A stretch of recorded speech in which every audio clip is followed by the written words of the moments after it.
my channel. My name's Lyranwitch, and I'm glad to see that there are some new faces here, so if you're new, welcome. If you're a returning subscriber, thank you so much for being here. I'm always happy to see you guys. And today we're going to be tuning in again to the Crow Council. This is going to be part 2 of a reading that I just uploaded earlier today about the low frequency noises that were showing up and affecting people's moods.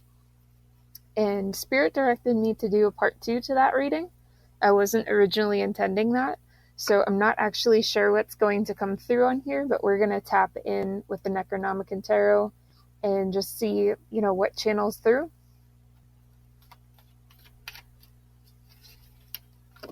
Okay, the first thing they're showing me is gargoyles. So gargoyles for me are usually about protecting a government building. That's what I think of immediately.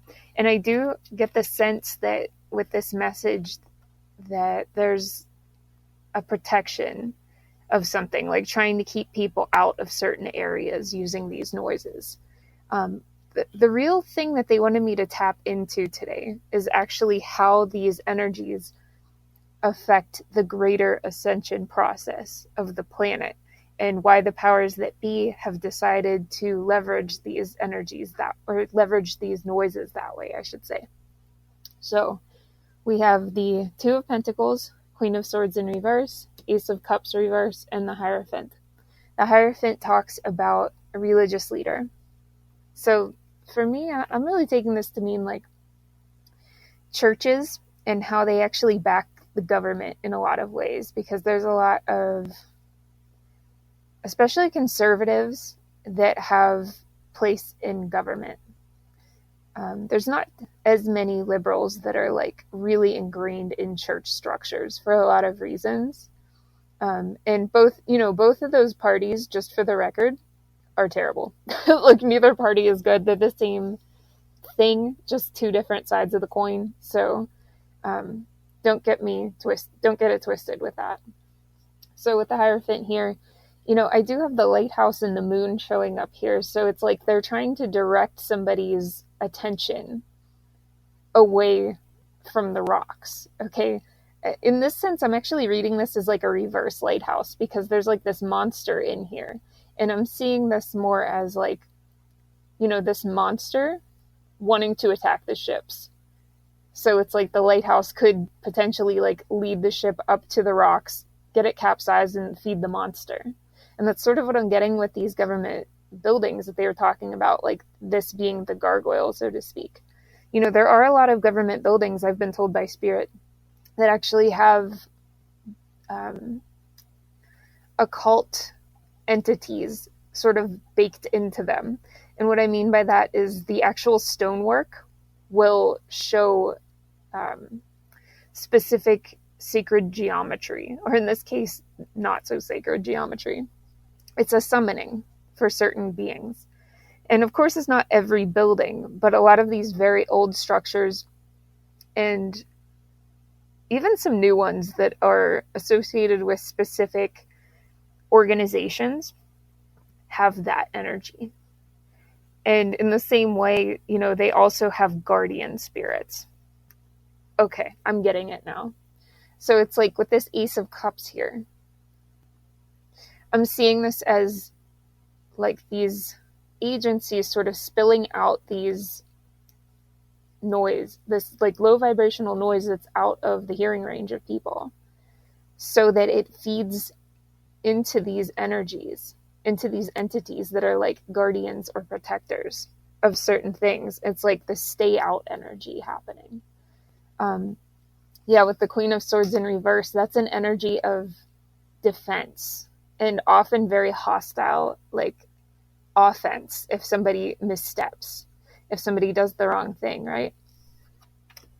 Just reading this card through the image, it's putting something to rest, burying something, not wanting it to be seen.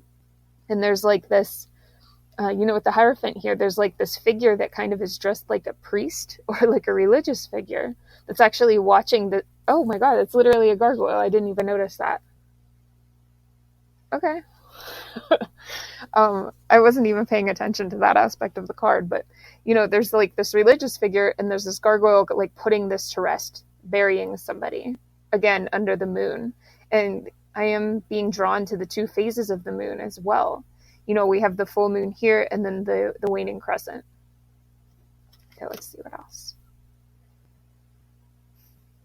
Okay, they're calling me to read this card through the image. So here we have kind of a twisted version of Bastet looking over this person with his spilled over cups. It's like he's trying to guard this chalice, but this being is sort of talking him into something, is what I'm getting here. And then the 10 of Swords. Okay, so what I'm reading this as is, we have these low vibrational energies that are intentionally being put out into the collective that spread very far, that affect humans, that affect animals, and the military-industrial complex is not too concerned about what is affected by it. They're very concerned about keeping somebody out, keeping people away from the things that they're trying to bury, right? And, they're actually showing me records. They're showing me like boxes and boxes of records. And there's this sense of like, we're going to chop your head off if you find these. Like, I think a lot of these people, these sort of Hierophant figures that are in charge of these events are being directed by entities. It's like the entity is calling the shots, even though this man in power, and he literally looks like a monk here as well. Keep that in mind. This sort of pseudo-religious figure or distorted masculine in power is, he's like being told what to do. It's a beast of burden for this energy. And I always read this as somebody actually like stealing. So this is, again, we were talking about it as an energy harvest in the last reading. If you haven't listened to that, you're probably a little confused. So I would recommend going back and listening to the first part to get the full context. But these controlling entities, these sort of gargoyle, it's like this is the main entity, so to speak, that's in charge, that's been baked into these government buildings, right? And then they also have these like henchmen type of smaller energies that are protective, the protective gargoyles, right? All of which are feeding into something bigger, which is like the energy behind the Hierophant here, behind the religious figure that's in a body. This is like an energy that's possessing this man, is what I'm getting here. And this is multiple organizations. This is not one organization. This is not one entity. Keep this in mind, okay? But it's like this main entity here, the main one behind all of it, is stealing from everybody underneath him. So it's like a pyramid scheme energetically. And all of these figures beneath are like a beast of burden, stealing anything that they can. So, as it goes up the pyramid, so to speak, it's like they get more and more and more. So some of the people at the bottom get like petty trinkets in the matrix, right? This is not all of this is energetic, but as it goes up, it becomes energetic because energy has more worth on the astral plane, obviously. Like you can do more with energy than you can with a physical object. And therefore it goes up in value. With the Three of Cups, there's a lot of different people in on this. I think that this is not the content of this reading is not going to be surprising to anybody who is in the know about this stuff. But I'm seeing this as like people in power, people with access to a lot of resources. These people are very finely dressed. Some of them look like they've been on camera.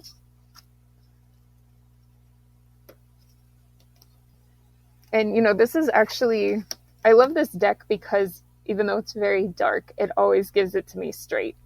And every time this card comes out, there's like a BDSM type of undercurrent with it.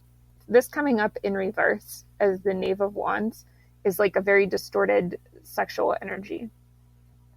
You know, we have this like beast in the back as well. And this woman is actually, she kind of looks like a gargoyle as well. She has this like sort of look to her with that.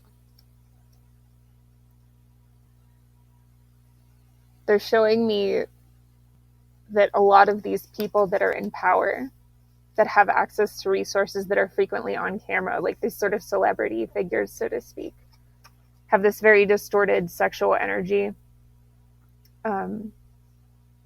imprisonment type of energy. Yeah, you get what I'm laying down here. And it's because there's been an exchange. You know, they've made an exchange of energy to these like higher up figures who are in charge of these organizations in order to get the fancy clothes, right? Like this woman is making an exchange of a body part, which can also be like a curse. This could be like a cursed object as well, because in this deck, this hand is meant to represent a specific spell, where each of it's like a hand-shaped candle that some negative magicians use this, and each of the fingers is a candle or is a wick, you know, and it represents, it's a specific type of baneful spell work that you can actually look up. I can't remember the name of it, I'm sorry. But it's like she's exchanging this very negative, baneful spell work for a human heart. And this is a very small human heart as well. But look, she goes from having this like very average black dress to this super elaborate one. With this star. It's like a lot of these people who are doing this are doing it in exchange for longevity, are doing it in exchange for like a false ascension process, because we have this staircase in the back here, okay? And it's like they have this dream of becoming this very protected being. You know, this is dog of protection here. And it's like they're protected from petty crime. They're protected, you know, they have access to things where they have a level of protection and access that most people will never have. And it's all to kind of climb this false stairway. But this spirit's showing me this as like, they think that they're getting something in the next life that humans can't guarantee. And most certainly this negative entity back here, this Hierophant freak entity or group of entities that this represents, could never guarantee, because that's something only the divine can give. So it's like these people are basically playing God, okay? And, you know, this is no surprise. This is where light workers come in. And it's like each of us is kind of shining our light on these people just by existing. Like these are dressed as warriors, but they're not actually fighting. And they're literally just standing there, and these people are wasting away, you know, being defeated. 5 of Wands. So there's your background. I'm not going to lay it out too much. I mean, I think everybody sort of has an idea of what I'm talking about. And you saw the cards. Like, I shuffled. I shuffled. And it still says it as it is. I'm not going to say that I buy into a lot of the mainstream stuff that is said about this, but I think a lot of people do have aspects of it correct. And we will get more into that as we go. I'm not going to wax poetic about it. We're going to read the cards as they come out, as Spirit gives them to us. So I'm not surprised this came out. With the wheel here, This is the Wheel of Fortune. This is people trying to make sacrifices at these, this is such gross energy, make sacrifices at these monuments that they've created with this like false geometry. Like it's false sacred geometry. So it's like distorted geometry. They've designed these buildings and these structures to act as inorganic portals. So this is archonic portals, okay? And it's like they're trying to control the Wheel of Fortune. Now, the Wheel of Fortune in tarot is karma, essentially. It's like how things play out. This is timelines. This is the energy of trying to control time, trying to control people's outcomes, and even trying to control the next life, which is like pure hubris, obviously. We have the King of Wands in reverse here. So these are people that are fueled by greed, fueled by a constant driving desire for power, and, you know, really wanting to have this like seat in, you know, like the king's chair, so to speak, like the king's throne. This is also somebody trying to act like a light worker. So these are like the people who are very loudly talking about what they're giving back when they're probably doing what much more horrific shit in the background. These are the people who are like saying that they're giving tons of money to charities and just constantly bringing attention to the things that they put their money into. But it's like their money isn't actually doing anything. It's all just to cover up what they're doing in the background. And you notice this false light worker is surrounded by these eagles. And this is something that the Crow Council also wanted me to talk about, in the energy of the eagle spirit, because this has been coming up over and over and over again. And I actually have a separate video to do where I channeled about an eagle tattoo, and we'll talk about it. This actually came up yesterday. It woke me up, but we'll get into it in a different one. The energy of the eagle has been extremely corrupted. Well, not the energy, but like the image of the eagle has been exploited and corrupted beyond explanation. The energy of the eagle is divine and cannot be affected in that way. So I misspoke there. And what I mean by that is the collective energy of any type of animal, plant, anything of the divine that the divine created can't be fully corrupted by human beings. Now, the symbolism of it, the energy surrounding it in the public consciousness can totally be corrupted. It can be like pumped full of garbage energy, which is essentially what they're doing. You know, they're creating two camps. There's the camp of those of us who are going through the ascension process and are deprogramming, unloading these beliefs that we've garnered from our upbringing, from the church, whatever church you belong to, it doesn't matter. And like really letting all that stuff go and reconnecting to how the divine presents itself to us. You know, that's not for somebody else to tell you. That's for you to experience. That's an experiential thing. And it's really been eradicated from our upbringing and from like the social norm to have a spiritual experience or to have a avenue to discuss that in a reasonable way that is open for the freedom of just life. It's an organic experience, you know, not this like structured, it has to be experienced this way to be valid type of thing. But yeah, the energy of eagle here is being really exploited to represent mastery that has not been earned. You know, eagle usually comes through in a lot of different cultures as like this mastering type of energy, because the eagle is a very daring, very powerful bird, and it carries this very holy medicine about it.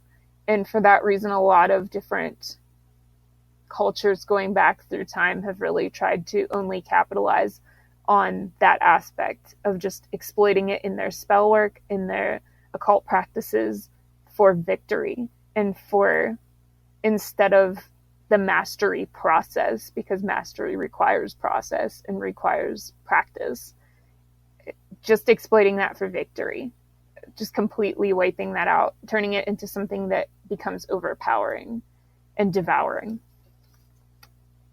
You want me to read one more? Okay, we also have the Nine of Pentacles under here. This is interesting. So again, we have that sort of goblin figure, and we have the false Hierophant, like this distorted Hierophant religious figure. But we also have this ghost of a woman back here, and we have, instead of a, we have another crescent. I feel like with this revolution of the year, where we're at in the current year, at the time I'm filming, a lot of these people are still not aware that, like, the spirit world is watching them and is ready to pull the rug out from under them. Like, some of them are still in complete denial, and they're just going through all of their petty riches that they've collected, like all of these different energy harvests that they have going. This is really speaking as well about all of the natural resources they've exploited, because this goblin is holding a medallion with a tree on it. Medallions for me can sometimes mean occult control. And with this, I'm seeing like logging. I'm seeing, I'm actually seeing the crows like flying me over an area that's burned out. That they mowed it all down, burned the trees out, and are going to be like, they're milling it or they're planting it for grain or something that is not particularly needed in that area to exploit it. And I feel that, going back to the beginning, what we were talking about with those low vibrational energies that are being sent out from these like false storage units, so to speak, and this connection to the church, I feel like there's a lot of really big companies who are trying to systematically destroy wildlife refuges, and they're quietly, privately buying them out in the background. Some of the people doing the buying, I'm being told, are not even associated with companies. Like, they're presenting as private buyers, but they have connections or they have intentions to like sell out and follow behind these large investment companies. And the only reason the large investment companies wants to do this is so that they have less, I'm hearing, competition from natural portals. Okay.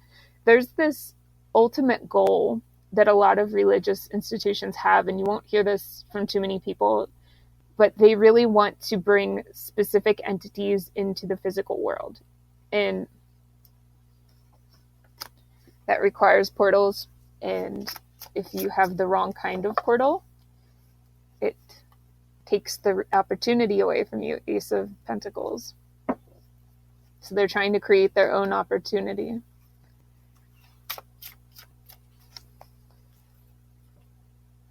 Yeah, with the Knave of Cups here. They have a lot of people in the background in these religious institutions who have been studying for a long time. Opening portals to the other side was something that our ancestors actually knew how to do in certain cultures. Okay? A lot of the stuff that they talk about on Ancient Aliens isn't like the aliens came here and they looked like this. It wasn't always like that. Like, a lot of times this was like a supernatural entity came here. And just for the record, I am going to just talk about this for a moment. The ancient astronaut theory is racist as hell. Okay. Look it up. All right. I'm going to reshuffle. Or would you like me to go with the spirit?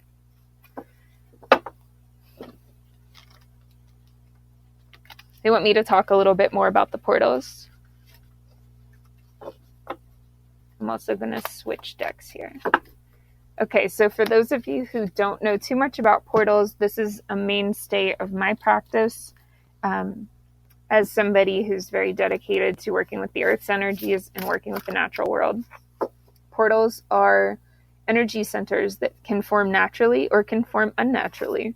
And they're like doorways for the spirit world. Spirits can come through them, coming just in, just out, or both ways. So there's 3 kinds of portals. And they can be programmed to be for more positive beings or more negative beings, if you want to think of it that way. More detrimental beings, okay?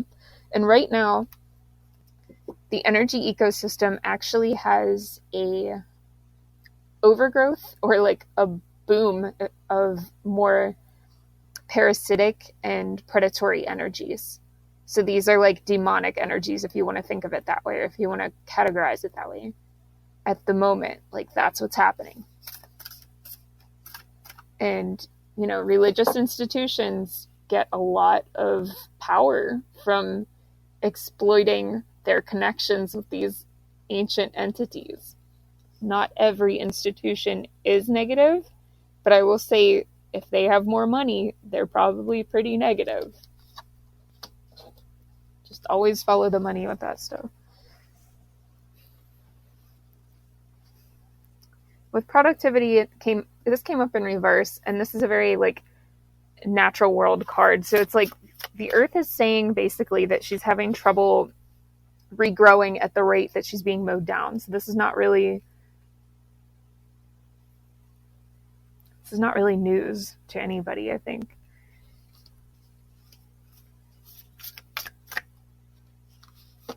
I'm being told that a lot of the ancestral lines of these people who are doing this exploitation are watching them. Like that was the ghost energy that was showing up earlier in the reading. And they're causing friction.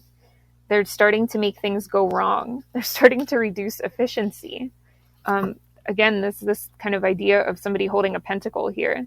And the Triskele is in the background. The Triskelion is a symbol of the ancestors. This is like the connection of, you know, life, death, and beyond. The 3 energies that create everything.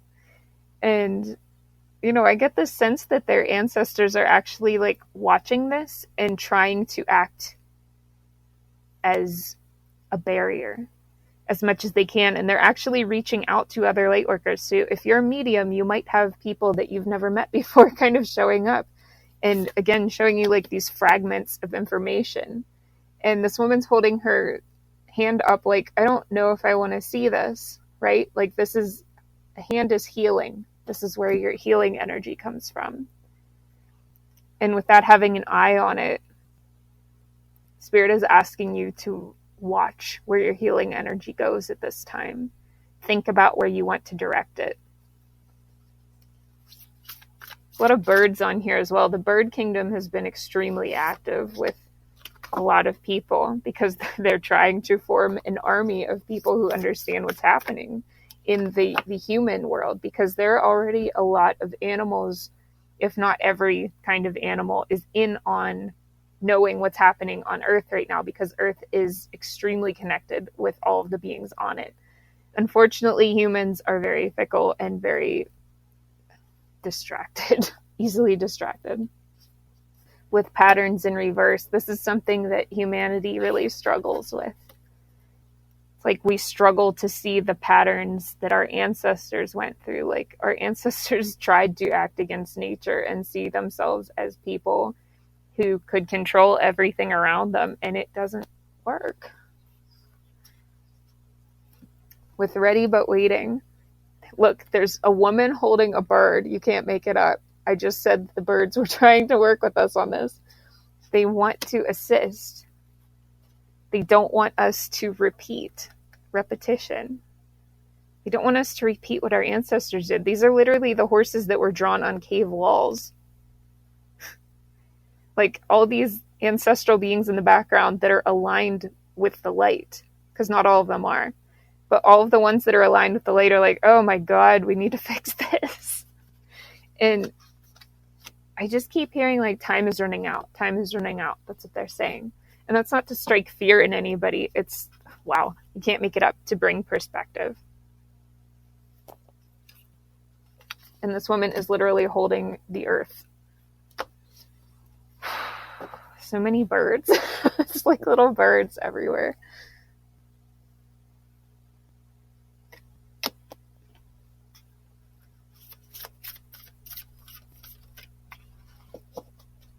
So the first step they are saying in assisting with this is building your perception of the natural world, because you can't go in and assist with this unless you understand the downloads that you need to be getting right now. The reason that they're sending like the birds, or they're sending light codes to you, or they're sending repeating numbers, things like this, like any way that your spiritual team is sending that to you, it's happening because there's certain frequencies that these people who are not aligned with the light can't access. Even with their painful spell work and all their bullshit that they try to act really high and mighty about, they literally can't access those frequencies. Like, they're playing in the sandbox and we're in the fucking university. You know what I mean? Like, so tune into that stuff. Make sure that you are meditating. Make sure that you are taking notes on your downloads and paying attention to the patterns. That's what's really important, because they're trying to give you patterns in your daily life. Your pattern is going to be different than my pattern or the next person, because each person has a different assignment. Okay. And the goal that everybody's assignment is coming together to assist with is unity of humans with each other and humans with the natural world. It's like we have to rediscover this earth as children, because we come in understanding that we're in unity. And what happens is, you literally can't make this shit up. Okay, the connection card in reverse, that connection becomes broken because we're asked to form alliances with like only certain parts of our world, or only certain parts of our nation, or only certain religions, or whatever, like all this illusory bullshit. And that's what kind of breaks everything down. Okay. So right now, pay attention to your patterns, because that's going to show you what your specialization is as a light worker. You're going to have a specific thing that you do. So your specialization may be on like in your personal meditation, sending energy to certain animals or landmarks or like ley lines in your area. This is something you don't have to tell anybody about. You don't have to go out with any kind of tool. You literally just intend your energy to go there, your healing energy. It could also be spreading the word about, whatever spirit is drawing your attention to, because for some of us, it could be about specific things relating to pollution or specific, mining practices that are bad. Whatever it is, spirit will bring your attention to it. And it's like, you won't be able to unsee it. It'll be everywhere you go. They'll poke you about it. Like, your team will actually get your attention about this, and they'll make it so bright that you can't unsee it, right? And then once you get to that, where you see what it is, you have to go beneath the surface of it, and you have to see the 5D, or like the astral implications of that. You need to ask the earth what it thinks of that. You need to ask the animals what they think of that. Like, call them into your meditation, call them into your journaling practice, call them into your paintings, or whatever it is you do. Because everybody's going to have a different specialization, but it is so fucking important that you figure out what yours is now. And a lot of us are getting different directions than we had before. I know mine has changed a little bit, and yours will too. That's okay. For some of us, there's kind of like this layover energy of like, especially if you're here to do like animal communication or work with crystals or something like this, you might feel like, okay, I started on this journey and I was really feeling aligned with it. And then everything got derailed. And it was like total chaos energy for like a couple years. And then what the fuck is happening? And it's because of this energy attack. Like when you are part of the Earth's like army, so to speak, like an Earth warrior, whatever you want to call it, you have discernment of what she's going through. So if you are in chaos about your life purpose or how to move forward within that purpose, that means she needs something from you and you need to pay attention to it. She's like, you ready? Like, work with the birds, figure out your pattern. I just reshuffled too. Ooh, okay. Oh, this is so interesting. I'm excited. Okay, so we have space and core. And with core, I said I'm excited because this has to do with a new discovery that just came out about the Earth's core. I actually just saw this a few days ago. I don't know when this discovery was made. I can't remember, but I saw that they actually, scientists found that there's an extra layer to the Earth's core that they didn't know about before. Because, correct me if I'm wrong in the comments, but from what I remember, there was like 3 main layers. There was like the crust, the mantle, the core originally, right? That's what they thought from doing their experiments. And now they've realized that there's actually like another layer, like past that within the core itself. And the 2 parts of the core like spin in opposite directions and have something to do with geomagnetic energies and stuff like that. Now with space coming up here, there's a relationship between, this is what Spirit's telling me. It's like there's a relationship between the galactic energies that a lot of us have picked up on and what's happening with the core and our ability to perceive those things. So we're going to get I'm going to get some galactic energies for us and see what comes through. Just want to do a quick shout out to Justine for donating this deck a while ago. I want to try to use it more. Kind of had a burnout for a little bit and didn't get to use it as much as I want to, but it's very generous. Spirit, what would you like us to know about this? Let me clear this out of the way. Please bless this deck and only bring through the highest guidance of pure truth.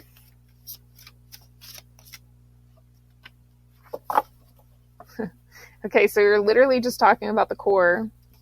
And we have fire in reverse.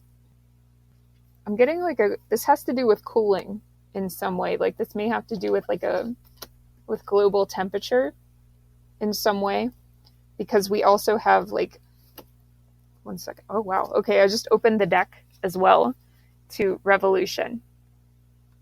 So we have space. Again, we have this fire connection here. And then we have revolution. So there could also be a spinning. I was just talking about how they spin in different directions. Ouroboros, again, with those. One second.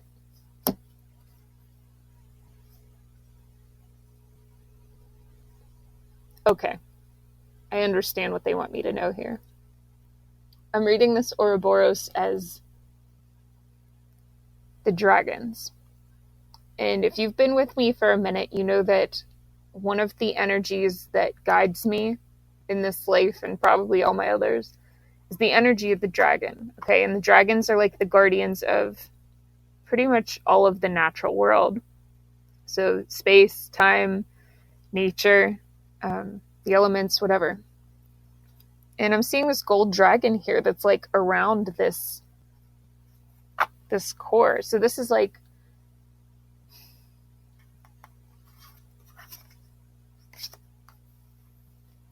I feel that there's actually an intelligence within the Earth's core in some way, another aspect to her that has not yet woken up. And that's part of what these ascension energies are unveiling or are bringing forth. It's like she's going to hatch this new part of her, or this very ancient part of her that hasn't woken up yet.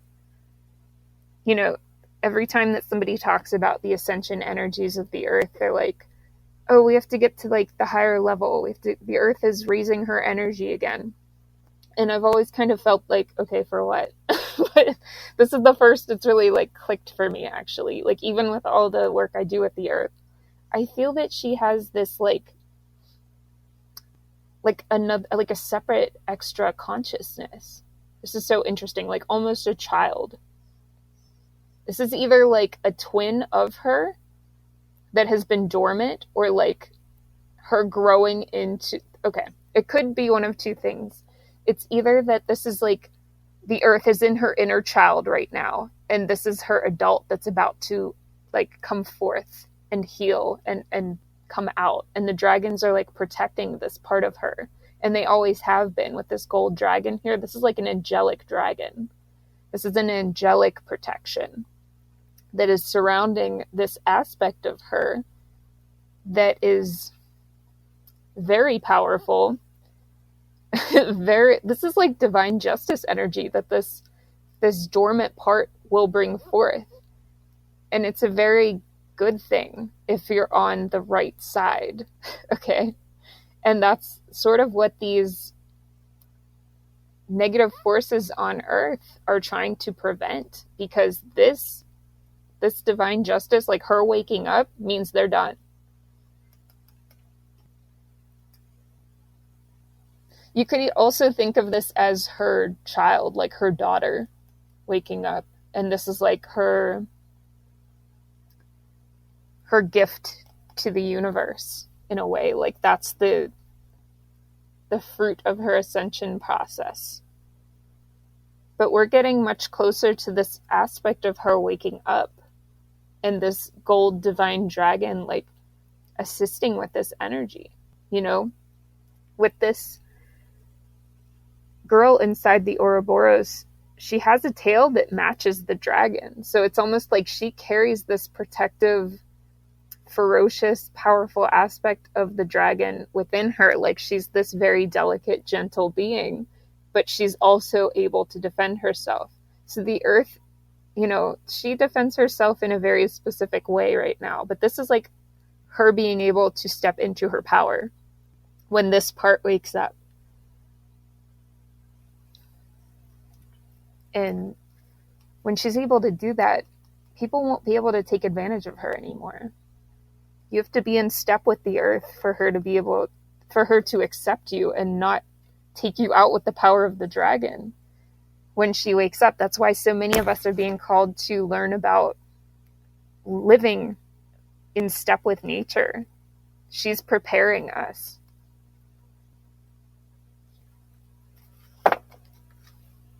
It's really interesting.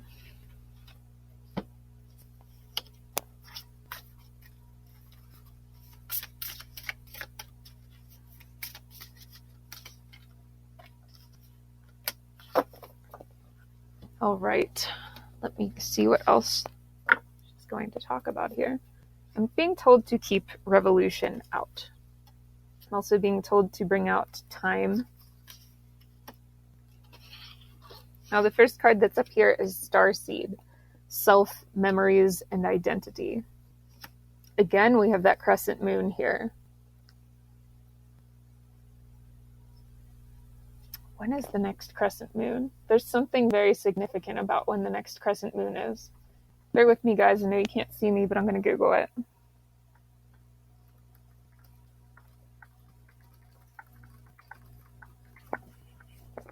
That's a waxing.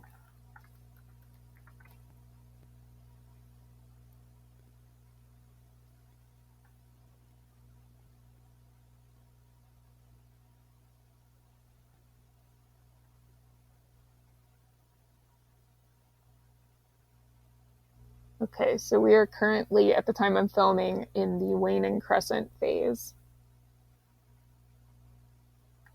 Let me see if I can find when the next one is.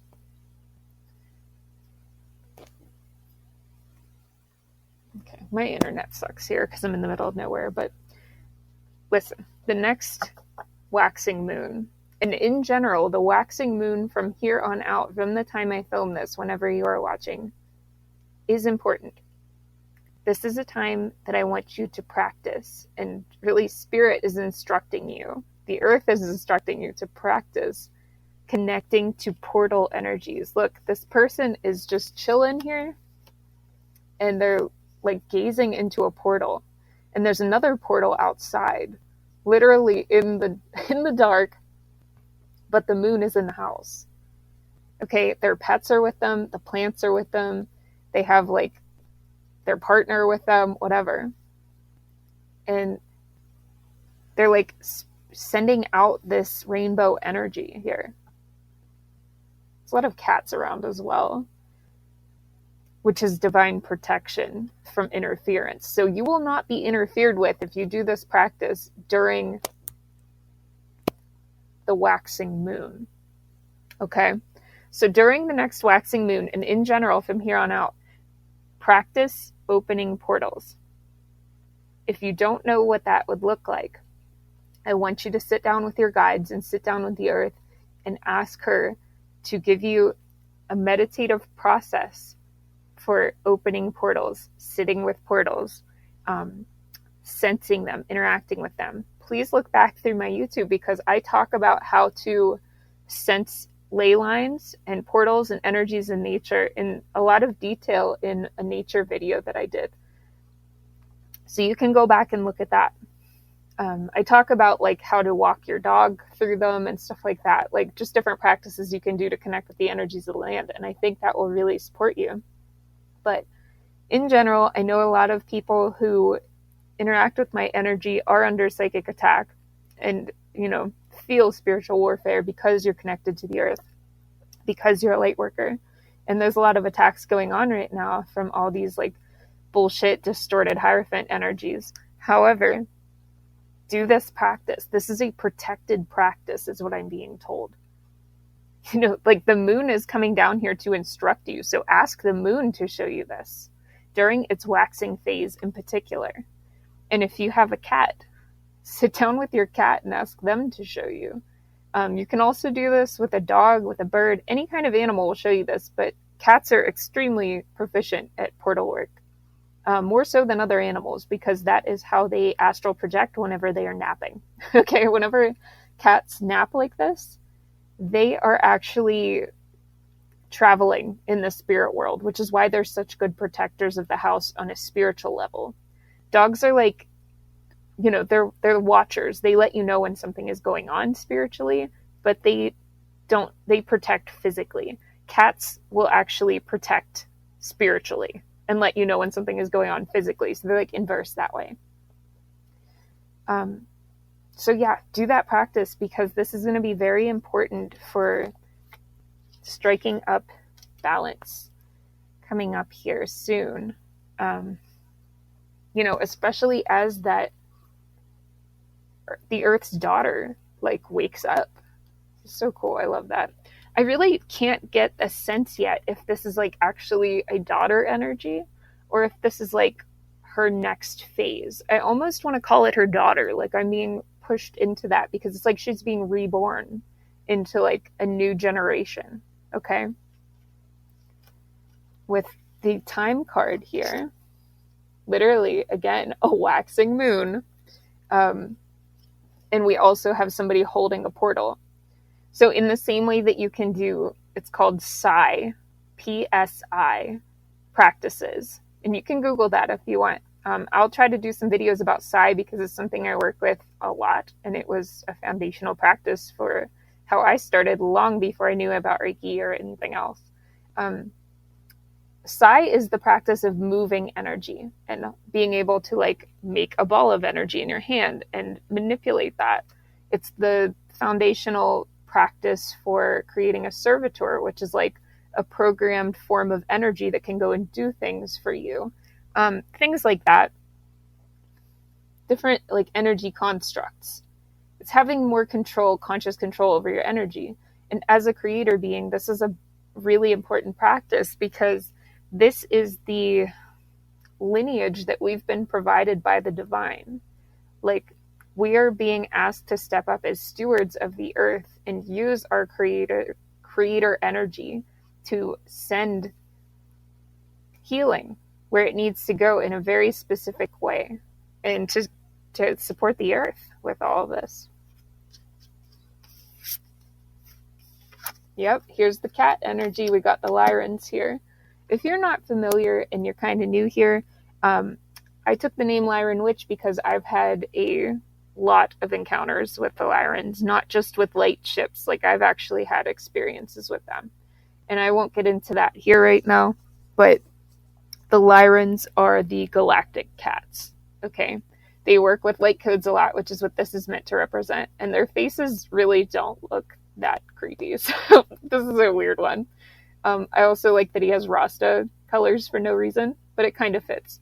So basically, again, we have this cat energy of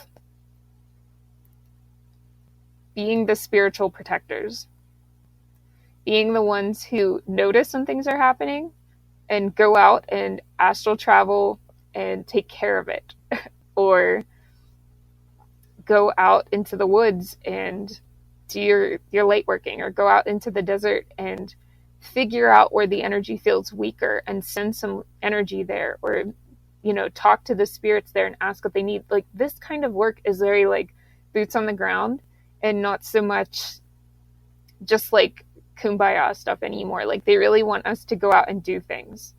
Okay. So if you're being told to drive somewhere and you're like, why are we doing this? Just go with it. That's I just turned this over. Literally, Archangel Gabriel, he's the communicator, or they're the communicator, and they're the ones who tell you when to do this stuff. They're the ones who guide you in those like random moments. Oh, I need to go and get a donut at this place I never go to. And then you run into somebody, or you have some kind of experience, or you see a bird, or whatever it is. That's who does that. It's Archangel Gabriel. And it's also really important because, you know, with the Nagas, that's like a serpentine snake type of energy, and the snakes are the closest that we have in physical to the dragons. That's why the snake is the healer, and it's why it's feared, and that's why they're protective. Like, snakes get a really bad rap. Again, just like the eagle, like that distortion in the public eye or whatever. And it's literally because of these stupid forces in power that have gone back through, you know, the ancient knowledge that they've been studying for a long, long, long time, way before probably most of our ancestors existed, and realizing and sensing that dragons were a part of the gatekeepers trying to keep the thing from happening that they want to happen. So they created all these fucking myths and fables to make the snake a negative thing, when the snake is actually a guardian. Okay? So if you're afraid of snakes, please look at that. They're actually a beautiful helper, and they're one of the most powerful energies, and one of the most kind and loving energies that you can connect with, and wise, that you can connect with in terms of your animals, friends, okay? Even in spirit. So get used to them, because the dragons are going to be working with humanity a lot more than you even think, probably.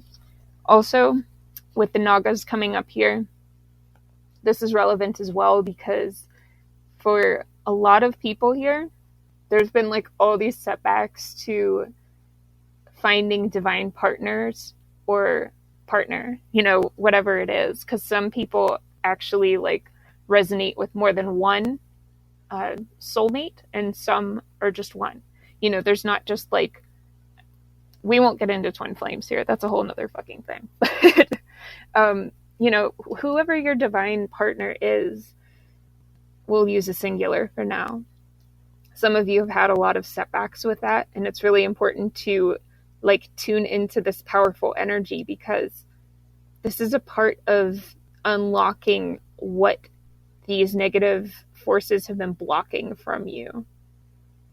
You know, there's a lot of forces that are related to the church that actually keep people from finding divine partners, because they're afraid if there's too many divine partners that are all lined up and working together and validating each other and healing, that people will be able to tune into the earth again and make this revolution of the Wheel of Fortune.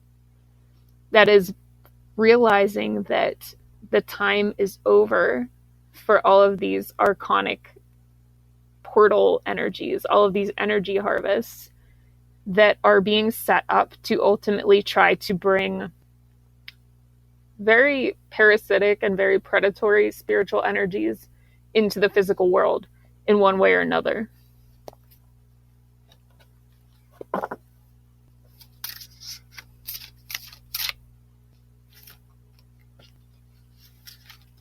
The water is asking for attention at this time. Like a really simple, super underrated practice that you can do that you might not even think is spiritual. Just go out and pick up litter around whatever waterway is near you. Boom. Spiritual practice. I guarantee you the energy feels different when you do it.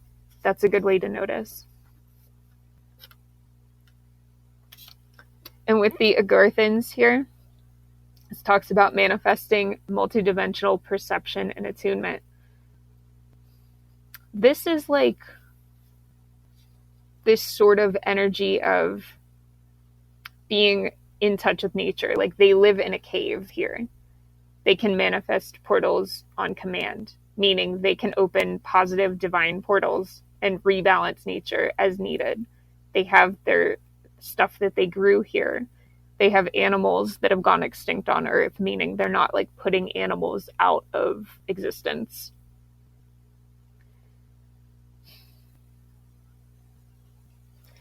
This is also the energy of making sure to manifest a future for the Earth in your thoughts that is harmonious and unified, instead of putting all of this energy into cataclysmic dystopian scenarios. And like, the media is definitely not a good time for that. So if you're having trouble with that, it might be time to tune out of that and look into your own creation process. Along those same lines, a lot of you are being drawn to work with color energies more, with the Syrians, and also interact with true sacred geometry, not this distorted bullshit geometry. The more positive geometry that is brought into the world, it almost like combats the negative stuff that's being built into these buildings. So make jewelry to wear on you. Be a walking portal. Draw it. Put it in your home in a painting. Whatever that is for you. You can even make like, what do you call it? Like a labyrinth if you have land. Something like that, Or like make mandalas in the woods, out of leaves and stuff that's like biodegradable. Things like this, okay? The Andromedans, look, there's a lot of sacred geometry here as well. The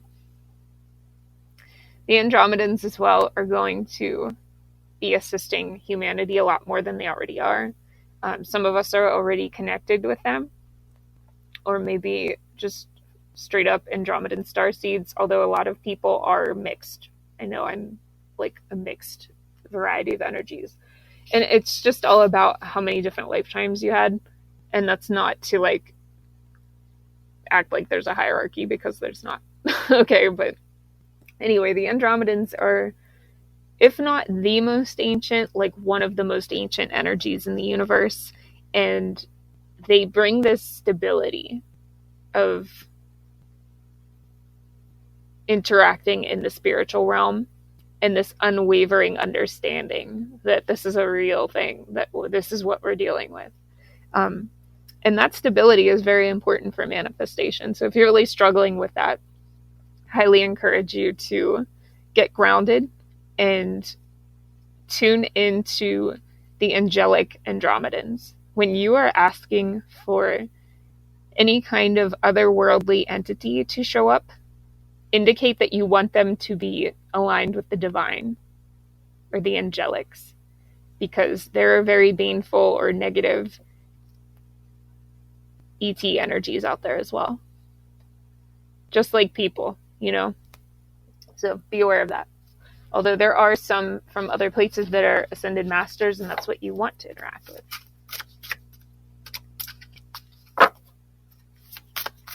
It's a lot of energy.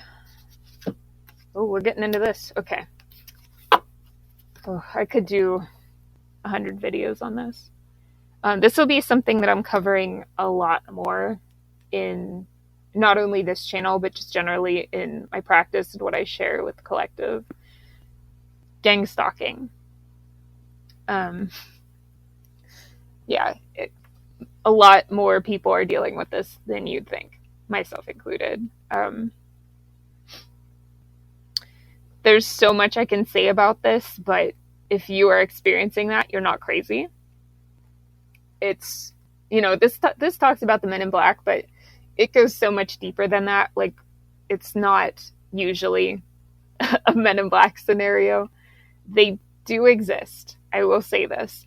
However, the idea that every single stalking situation is related to Men in Black is silly. And that's almost like something that Hollywood has blown out of proportion to make it so that gang stalking victims or targeted individuals are ridiculed because it appears very silly. And it's literally because they made it into a Hollywood thing, right? For the most part, stalking is going to be private individuals who are overrun by entities, and the entities are connected to that distorted Hierophant thing that we talked about earlier, or, different variations of it, because there's not just one. So those people may not be consciously complicit, but they are energetically complicit in this, like, negative shit that's happening. Additionally, and I would say probably this is still very common as well. A lot of organizations that are not like alphabet organizations. These are like smaller organizations that are Googleable, easily found even. Jack and Jill organizations, whatever. All of these different things can also be a part of that. And some of them are aligned with government figures or government interests, and some of them are not. But they all are sort of serving the same master, if you want to think of it that way. Like these same type of energies that are predatory and have collected energy from humanity and from the earth for a very long time. You can think of them as like, I don't want to say they're reptilians because I never get that, to be honest. Like, reptilians do exist, but they're generally not responsible. There's so many different types of entities out there. Like, a lot of people talk about, like, very, like, demons. And, again, I don't get the sense that there is a hell, so to speak.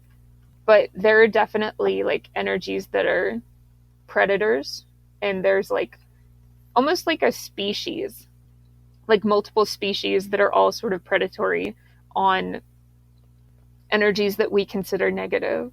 So like they feed on like fear, on anger, on shame, on guilt.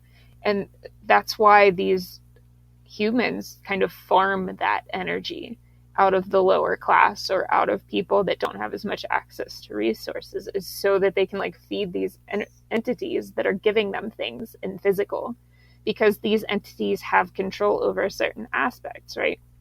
They can manipulate certain things, but they're not in any way all powerful. And I've never been told by the divine that there's like a devil, but if you want to, like, as a figure, whatever, I think that there's many, many, many that you could consider that. And it's not something to be afraid of, because it's an ecosystem. It's just an ecosystem out of balance. Like, there's always going to be these, like, predatory energies, these parasitic energies, because they keep certain things in balance.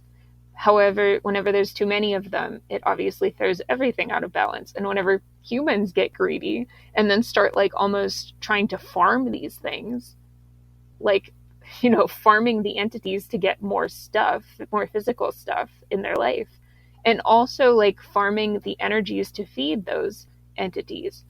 That's when it gets super out of whack. That's whenever, humans are acting out of just total greed and not even in loyalty to their own kind, which is really weird. But I digress. That's the state of things, and that's what's going to be balanced out. And again, there's nothing to fear because we're always being held by the divine. And as long as you keep your eye on that, you are protected. Like, I can speak from like personal experience that nature will physically intervene. If you are here to serve God and the angels and, all that stuff, however you can perceive it, right? Whether it's multiple or single, I don't care. Like, unconditional love. If you're here to serve that, nature will step into your life in the craziest fucking ways to make sure that you're good. And you will get information like far ahead of time, and you'll always be ahead of the curve. And it's because even whenever the worst is thrown at people through these like harvesting programs and having depression and all this other shit thrown at you, or just experiencing that because things are really hard for a long time, you're still at a higher vibration than these things can ever get to. And therefore, you're always going to get information that's like out of their radio frequency. That's not something that they can, it's not something they can like fake or create. And that's why I'm not worried about cross-watching either, because I do have people from bullshit like this that cross-watch my channel, that cross-watch my information, because they will watch specific light workers, not just me, but like many, many, many of us, and people that I know as well, that will watch us to try to like glean information or like skim off the top, and they don't even know the laws of the land. It's ridiculous. Anyway, let's get a couple more cards. They want me to use this amazing X-Files deck that my friend got me.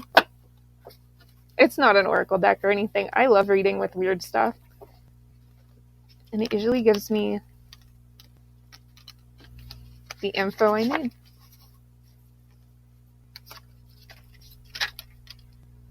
Oof, okay.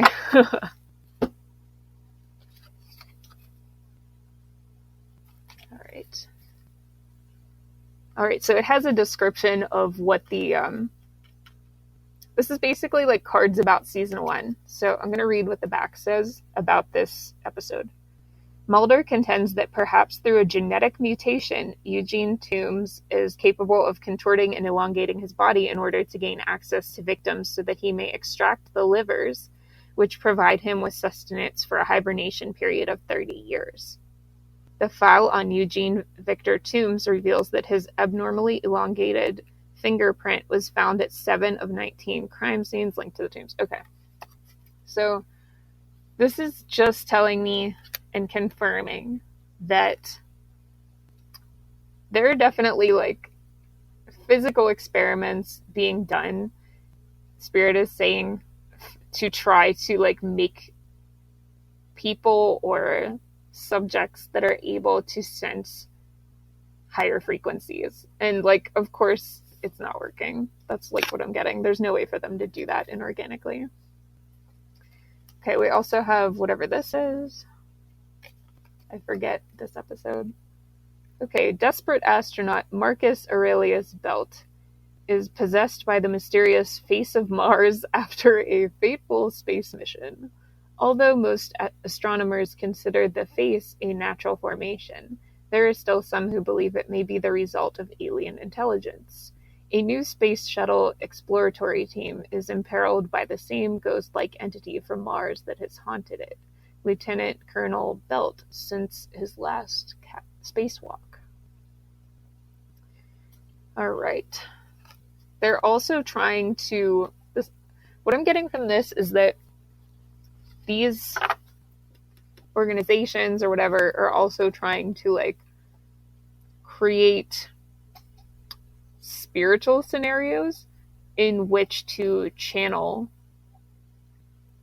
otherworldly beings.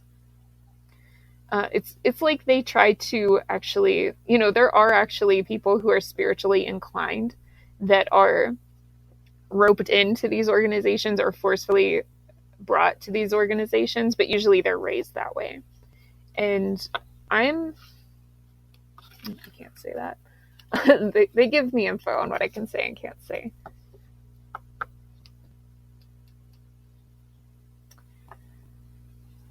One second. Let me listen and see what they want me to tell you, collective, about this. Okay. What they want you to know is that a lot of the channelers, the galactic channelers that are out there, are not channeling what you would think they are trying to channel. There's a lot of false flag information that's brought through these type of channelers, because whenever your access to spirit is not anchored in by source, it's not going to reach the higher frequencies. Like, I keep saying the same thing, but like literally these people don't get it, and they're like so full of themselves that they think that they can like fake divine connection in order to like hack the system, gonna hack the matrix. It's so stupid. But yeah, we'll do one more of this dude in the fetal position situation. Investigating the disappearance of a test pilot, Mulder and Scully defy mysterious warnings and head out to the Ellens Air Force Base in Idaho. Eventually, they discover that the military has been experimenting with fantastic aircraft built in technology gleaned from captured UFOs. Okay, that's the only part that matters for this. So, yeah, I think most of us who are interested or connected to ETs already know that. A lot of the spacecrafts that you will see are, if you see UFOs where you live, because there's certain cities where they're a lot more common than others, and there's certain cities that they're so common that they literally design them to make it harder to tell. For example, like Phoenix Airport is in the middle of the city. Wonder why.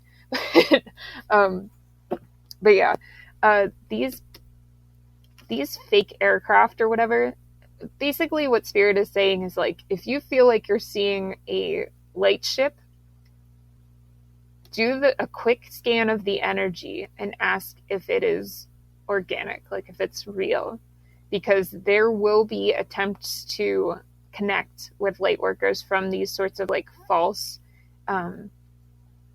ships. And this is another way of like entrapping people in energy harvest. And I will try to do another video about that, because I have a lot of information to share in regards to that. Especially East Coast. I will say that there's actually a lot of this East Coast in the US. I can't speak for other countries. I can speak for parts of the US.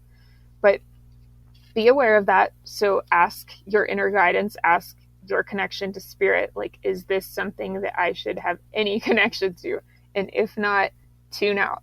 Put up your energy shields, right? And ignore it. Go on with your life. I'm being told that these actually cannot access you unless you, like, invite them. A lot of these, like, negative, I don't know what you'd call this, like, archonic program bullshit. A lot of this stuff is vampiric in the sense that just due to the rules that are in place in this reality, there has to be an invitation, whether it is like a allowance of just not saying no and allowing things to happen, or like literally asking, like, can I do whatever? And you saying yes. There has to be an invitation in some way. And if you specifically step up and put up boundaries, they can't do anything to you. Okay, I don't want to leave off on that. That's a bit gross. We really went into it. Damn, part 2 was fucking wild. All right, Spirit, where would you like me to go with the last section of this reading, please? All right, so you would like to end out this reading with a quick tap in to the animal collectives or the animal spirits who are on the case, and in particular, because most of them are working on something to do with this, because animals have missions like we do. They're a lot more spiritually advanced than humans in many ways. But we're going to tap into the animals that want to connect with humanity and support us in navigating this at this time as we receive our new programs, like our new schema. So they said schema. Our new instructions. Do one more. Thank you, Ginny, for donating this deck to the channel. This is another one that I hadn't been able to really get to because I got it like right before burnout time. And I love this deck. It's very beautiful. So thank you. All right. We got the cats again. The cats have been so present. They're always on this. The cats were my introduction to learning about this when I first really seriously started my ascension. We also have the hares. I'm also hearing the rabbits. So cat and rabbit are both here to assist with this.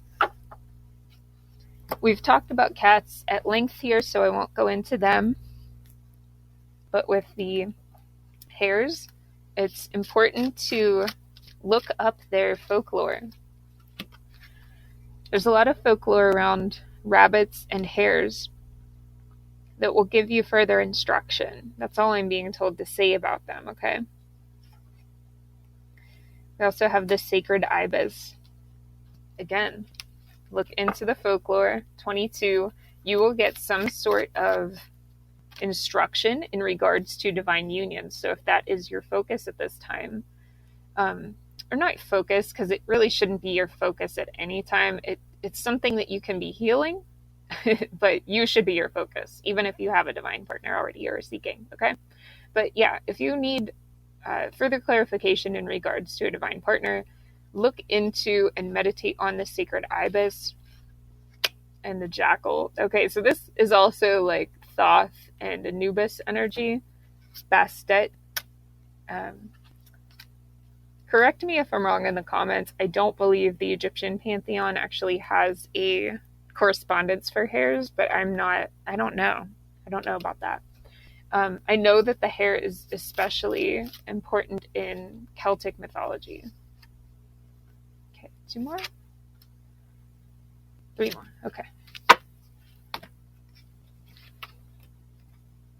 Oh, also childhood. This the rabbit and hare have an important connection to childhood healing for almost all of us as well. And this can be even like a media and children's stories, toys. You get it. The seahorse.